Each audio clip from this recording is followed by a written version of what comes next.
Hello बच्चों, आज हम लोग पढ़ने वाले हैं जो फंडामेंटल फोर्स है फिजिक्स में उसके बारे में। वैसे हमारे पास डिफरेंट टाइप्स के फोर्सेज हैं, बहुत सारे फोर्सेज हैं जैसे gravitational force, frictional force, muscular force, contact non contact force, ये मैग्नेटिक फोर्स, ये सारे फोर्स, बहुत तरह के फोर्स हमको पढ़ने को मिलेंगे। विस्कस फोर्स और एडहेसिव फोर्स, ऐसे बहुत सारे डिफरेंट डिफरेंट फोर्स पढ़ने को मिलेंगे क्लास 11th में, क्लास 12th में। बट इन सब को यूनिफिकेशन किया गया और कुछ 4 फोर्सेस में इनको डिवाइड कर दिया गया और बेसिक वही फोर्स बना दिया गया। इसीलिए उन फोर्स को फंडामेंटल फोर्स भी कहा जाता है। फंडामेंटल फोर्स क्या होता है? फंडामेंटल फोर्स ये है जो फोर्सेस को लेकर के हमने नेचर के लॉ बनाए और डिफरेंट डिफरेंट फोर्सेस को इसी कैटेगरीज में रखा जाता है। तो फंडामेंटल फोर्सेस कौन कौन से हैं जिनको हमने बनाए, उसको हम लोग लिखते हैं कि फंडामेंटल फोर्स हमारे पास 4 फंडामेंटल फोर्सेस हैं।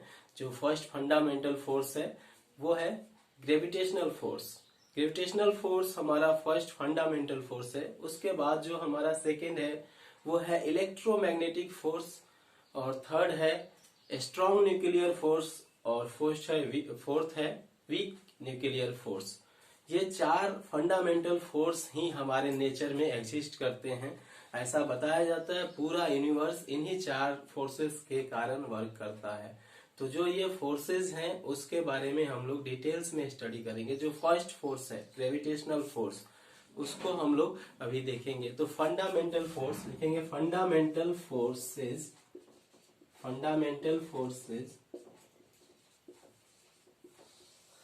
कौन कौन से हैं? फर्स्ट है ग्रेविटेशनल फोर्स,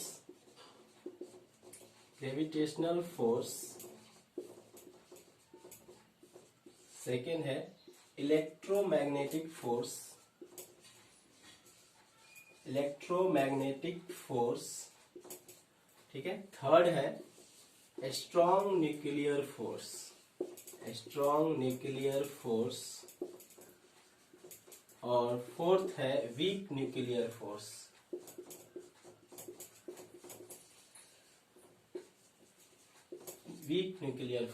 ठीक है। ये चारों तरह के फोर्स किस तरह से वर्क करते हैं और किस टाइप से वर्क करते हैं, इनका रेंज क्या होता है, ये सब चीज एक एक करके हम लोग ब्रीफ में पढ़ेंगे। जो फर्स्ट फोर्स है ग्रेविटेशनल फोर्स, एक बार इसका इंट्रोडक्शन क्लास 9th में आपने पढ़ा होगा और क्लास 11th में भी इसको पढ़ना है। तो इसमें से जो हमारे पास ये 2 फोर्स दिख रहे हैं, फर्स्ट 2 फोर्स, ये फोर्स दोनों कहलाते हैं हमें मैक्रोस्कोपिक फोर्स मतलब मैक्रोस्कोपिक है। और ये जो दोनों हैं लास्ट वाले, ये है माइक्रोस्कोपिक। ये जो है ये माइक्रोस्कोपिक है, माइक्रोस्कोपिक फोर्सेस हैं। मैक्रोस्कोपिक और माइक्रोस्कोपिक हम प्रीवियस क्लास में बताए थे, तो उसको आप वहां से स्टडी कर सकते हैं। तो यहां से ग्रेविटेशनल फोर्स के बारे में हम लोग स्टडी करेंगे कि ये फोर्स क्या है और इसका सोर्स क्या है। तो फर्स्ट है ग्रेविटेशनल फोर्स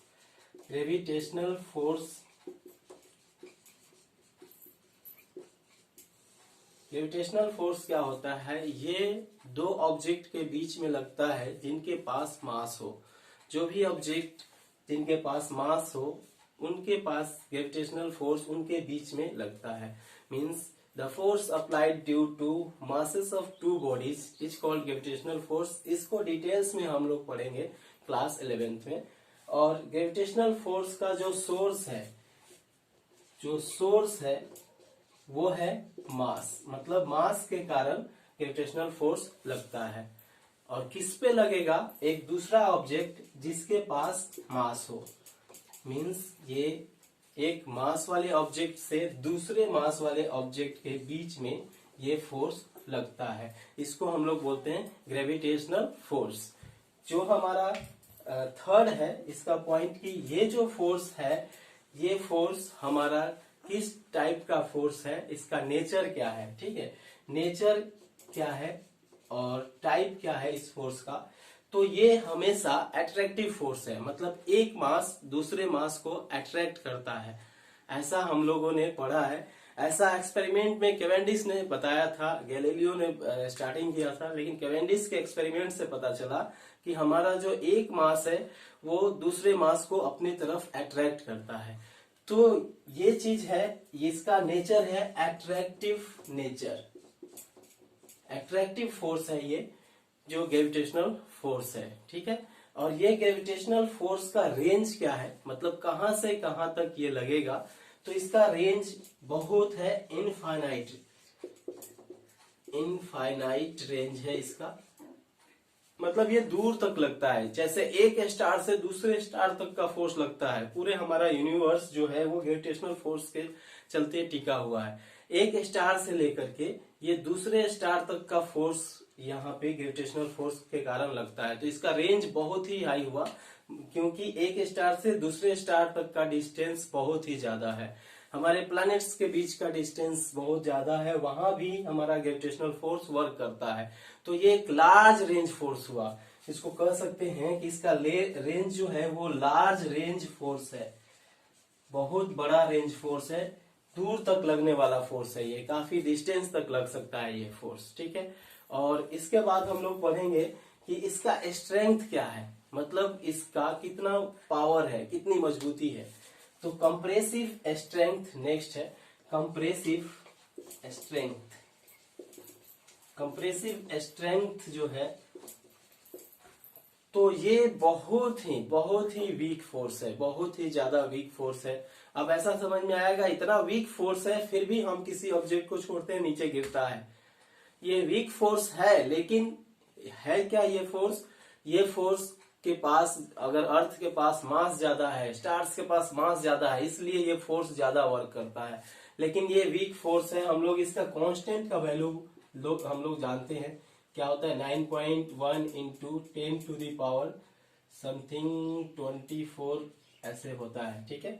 तो इस चीज को हम लोग नहीं पढ़ना, अभी पढ़ेंगे हम लोग नेक्स्ट क्लास में कि जो इसका होता है कितना कांस्टेंट होता है, जी का वैल्यू माइनस में होता है, इसका वैल्यू क्या होता है 6.67 इंटू 10 टू दी पावर -11 होता है इस जी का वैल्यू, इतना निगेटिव वैल्यू है इसका। तो इसलिए ये एक बहुत ही वीक फोर्स है, यहाँ पे लिखेंगे वीक फोर्स या वीकेस्ट फोर्स, इन सब में सबसे वीकेस्ट फोर्स ग्रेविटेशनल फोर्स ही है। उसके बाद हम लोग देखेंगे कि ये ग्रेविटेशनल फोर्स जो है ये एक लार्ज रेंज तक काम करता है, इसके एग्जाम्पल क्या क्या होंगे, तो एग्जाम्पल इसके हो जाएंगे हमारे, example force between planets, stars etcetera, जहां भी मास आ जाए वहां पे जो फोर्स काम कर रहा है वो ग्रेविटेशनल फोर्स ही वर्क करेगा। जहां भी हमारा मास आएगा वहां ग्रेविटेशनल फोर्स वर्क करेगा। जहां मास हमारा नहीं आए, मतलब जो ऑब्जेक्ट के पास मास नहीं हो, मास के कारण जहां भी फोर्स लगे वो हमारा ग्रेविटेशनल फोर्स ही होगा, ठीक है। नेक्स्ट जो हमारा है टॉपिक, नेक्स्ट है इलेक्ट्रोमैग्नेटिक फोर्स। इसको हम लोग मिटा करके और इसकी हम लोग स्टडी कर लेते हैं। इलेक्ट्रोमैग्नेटिक फोर्स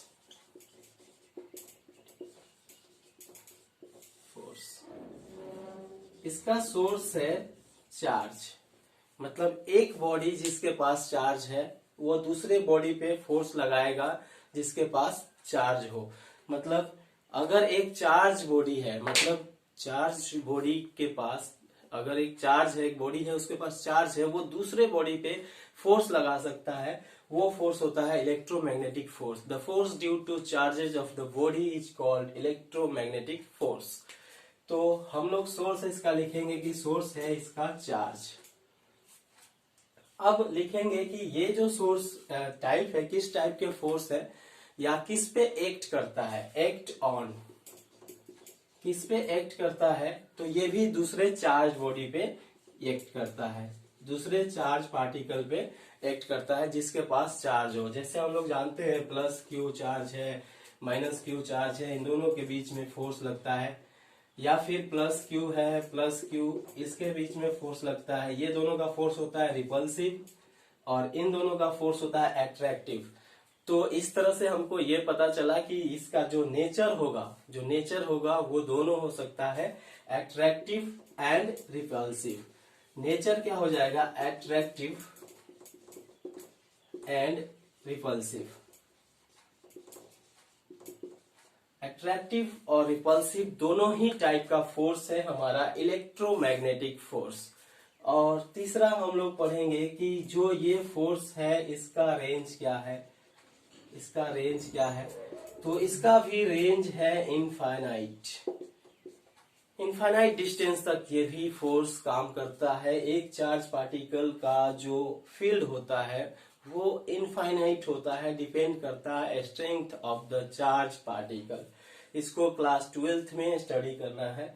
अब हम लोग देखेंगे कि ये जो फोर्स है ये इसका स्ट्रेंथ कितना है, कंप्रेसिव स्ट्रेंथ कितना है, कंप्रेसिव स्ट्रेंथ इस फोर्स का कितना है। तो कंप्रेसिव स्ट्रेंथ इस फोर्स का जो है वो काफी ज्यादा है, कंप्रेसिव स्ट्रेंथ इस फोर्स का काफी ज्यादा है। मतलब जो हमारा ग्रेविटेशनल फोर्स है उससे बहुत ज्यादा, कितना ज्यादा, 10⁻27 times more than gravitational force, इतना ज्यादा है ये इसका ग्रेविटेशनल फोर्स। ठीक है, इसके बाद इसके अलावा जो हमारा ये फोर्स है ये इसके एग्जाम्पल्स क्या क्या हो जाएंगे, इसके एग्जाम्पल्स होंगे हमारे नेचर में जो भी फोर्स एग्जिस्ट करते हैं इलेक्ट्रोमैग्नेटिक फोर्स। तो इसमें हो जाएगा मैग्नेटिक फोर्स जो इलेक्ट्रोमैग्नेटिक फोर्स होते हैं वो हो जाएगा इलेक्ट्रिकल फोर्स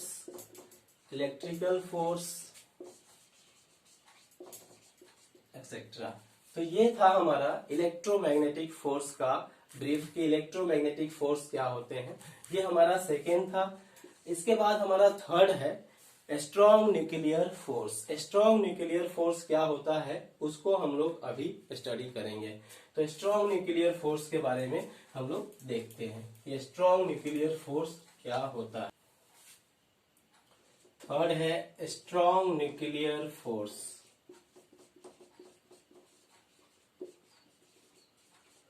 हमारे नेचर का सबसे strongest force, strong nuclear force जो है वो हमारे पूरे नेचर का सबसे स्ट्रॉन्ग फोर्स है।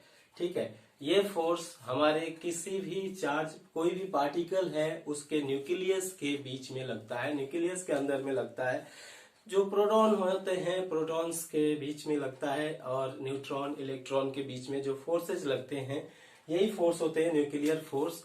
तो इसका जो सोर्स है इसके डिटेल्स में भी पढ़ना है हमें 12th में। तो इसका सोर्स है न्यूक्लियर पार्टिकल्स। न्यूक्लियर पार्टिकल्स क्या है, न्यूक्लियर पार्टिकल्स हमारे प्रोटॉन इलेक्ट्रॉन न्यूट्रॉन्स ये सब पार्टिकल्स हैं हमारे न्यूक्लियर पार्टिकल्स। किस पे एक्ट करता है, तो एक्ट ऑन, ये एक्ट न्यूक्लियर पार्टिकल पे ही एक्ट करता है, न्यूक्लियर पार्टिकल पे ही ये फोर्स एक्ट भी करता है। मतलब इस फोर्स को काम जो फोर्स ये करता है वो न्यूक्लियर पार्टिकल पे ही वर्क करता है। अब हम लोग पढ़ेंगे कि ये फोर्स का टाइप कैसा होता है। ये भी दोनों टाइप का होता है, अट्रैक्टिव भी होता है ये फोर्स और रिपल्सिव भी होता है ये फोर्स। न्यूक्लियर पार्टिकल है, चार्ज पार्टिकल है, तो दोनों तरह का हो सकता है, attractive as well as repulsive. Next है range. What are the ranges of strong nuclear force. Strong nuclear force के रेंज क्या है, तो इसका रेंज है हमारा जो न्यूक्लियस है उसी का साइज, न्यूक्लियस के अंदर ही ये काम करता है। तो बहुत कम रेंज है, बहुत ही कम रेंज है, सबसे कम रेंज में ये वर्क करता है। और इसका रेंज क्या है, 10⁻⁻15 मीटर। इसका रेंज है 10⁻⁻15 metre size of nucleus. Nucleus का जो साइज होता है वही तक इसका रेंज होता है। और इसको जो फोर्सेस है इसके, अगर हम बात करें एग्जाम्पल्स की, तो जितने भी फोर्सेज हैं हमारे न्यूक्लियस के अंदर, अच्छा कंप्रेसिव स्ट्रेंथ की बात कर लेते हैं पहले कि इसका स्ट्रेंथ कितना है। कंप्रेसिव स्ट्रेंथ, कितना मजबूत है ये फोर्स, तो ये फोर्स 10 टाइम्स ज्यादा है इलेक्ट्रोमैग्नेटिक फोर्स से, मतलब 10⁻28 टाइम्स ज्यादा हो गया ग्रेविटेशनल फोर्स से, मतलब 10 times more than electromagnetic force,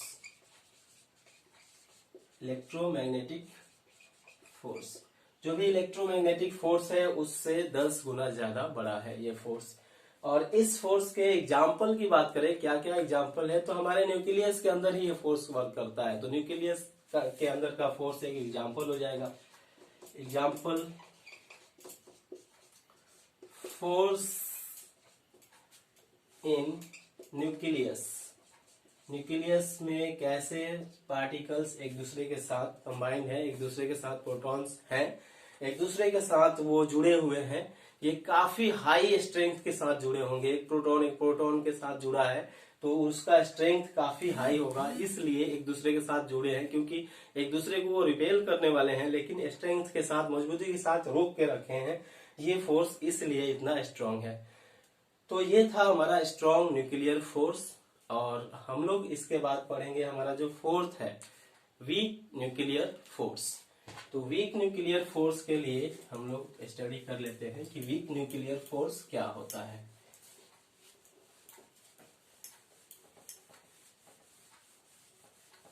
weak nuclear force हम लोग पढ़ेंगे, जो हमारा फोर्थ है माइक्रोस्कोपिक फोर्स है वीक न्यूक्लियर फोर्स। ये भी हमारे न्यूक्लियस के अंदर लगता है।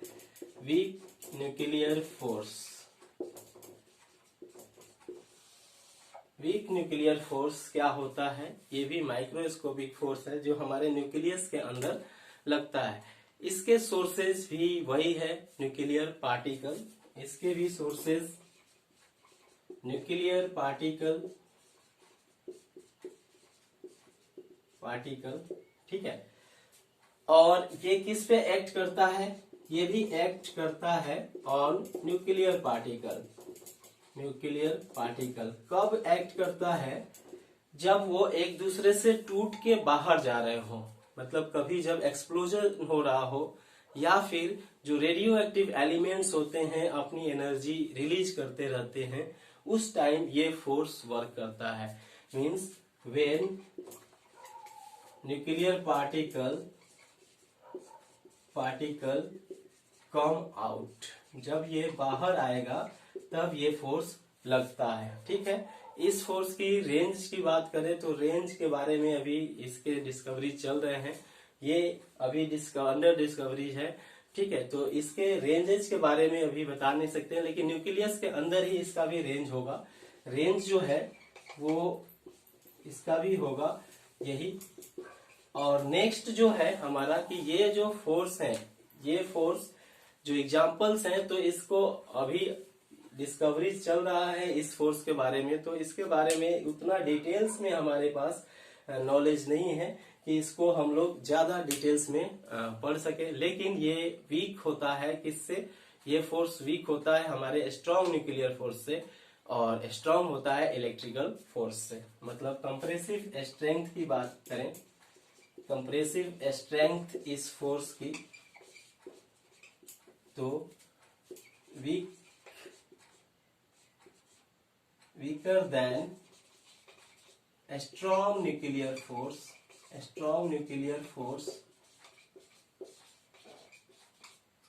and stronger than electromagnetic force,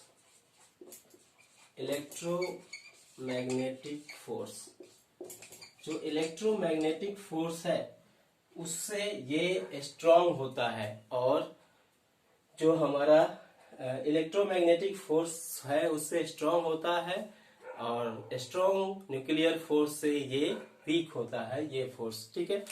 अब इसके बाद कंजर्वेशन लॉ हम लोग पढ़ेंगे। तो नेक्स्ट हम लोग पढ़ेंगे कंजर्वेशन लॉ, ये हमारा लास्ट टॉपिक होगा conservation law. Physical world chapter का। कंजर्वेशन लॉ, कंजर्वेशन मीन्स होता है कंजर्व हो जाना, स्थिर रहना, खत्म नहीं होना, डिस्ट्रॉय नहीं होना। कोई भी चीज अगर डिस्ट्रॉय नहीं हो रहा है, खत्म नहीं हो रहा है, कंजर्व हो जा रहा है, मतलब उसका फॉर्म चेंज हो रहा है लेकिन इसी वर्ल्ड में है, उसको हम लोग बोलते हैं कंजर्व होना। तो कंजर्वेशन लॉ मतलब बहुत सारे चीजें हैं जो हमारे इसी नेचर में कंजर्व रहती हैं, खत्म नहीं होती हैं। और कौन कौन से चीजें हैं उसको हम लोग देखते हैं। तो कंजर्वेशन लॉ हमारा क्या है? कंजर्वेशन लॉ, तो कंजर्वेशन लॉ में हमारा सबसे पहला आता है कंजर्वेशन लॉ का हमारा जो एनर्जी या मास है, energy and mass, energy and mass conservation law, energy and mass conservation law. ठीक है, जिसको कहते हैं mass neither be created nor destroyed और energy neither be created nor destroyed, सबको ऐसे ही कहेंगे, मतलब ये डिस्ट्रॉय नहीं हो सकता है। इसके अलावा जो है हमारा वो इलेक्ट्रिकल चार्ज है, इलेक्ट्रिकल चार्ज भी डिस्ट्रॉय नहीं किया जा सकता है और ना ही इसको हम लोग जनरेट कर सकते हैं, ना ही इसको प्रोड्यूस कर सकते हैं। ठीक है, तो इस तरह से इसको कहेंगे इलेक्ट्रिकल चार्ज पार्टिकल्स भी नाइदर क्रिएट हो सकता है और ना ही डिस्ट्रॉय हो सकता है। इसी तरह से जो हमारा थर्ड है, जो इसमें थर्ड पार्टिकल्स है, जो कि थर्ड है फोर्स जो कि कंजर्व नहीं हो सकता है, वो है मैकेनिकल एनर्जी। मैकेनिकल एनर्जी क्या होता है? मैकेनिकल एनर्जी हम लोग इसको ब्रीफ में पढ़ेंगे आगे। मैकेनिकल एनर्जी क्या होता है? पोटेंशियल एनर्जी जो है हमारा, अगर किसी ऑब्जेक्ट को ऊपर उठाते हैं तो पोटेंशियल एनर्जी चेंज हो जाता है काइनेटिक एनर्जी में। तो इस तरह से मैकेनिकल एनर्जी भी कंजर्व होता है। उसके बाद जो हमारा फोर्थ है, फोर्थ जो है वो है मोमेंटम। मोमेंटम जो है वो भी कंजर्व रहता है, एक बॉडी का मोमेंटम कभी चेंज नहीं होता है। इस लॉ को हम लोग कैसे लिखते हैं? इसमें जो भी चिया रहेगा इस फिल इन द ब्लैंक्स में रख देंगे और लिखेंगे कैन नाइदर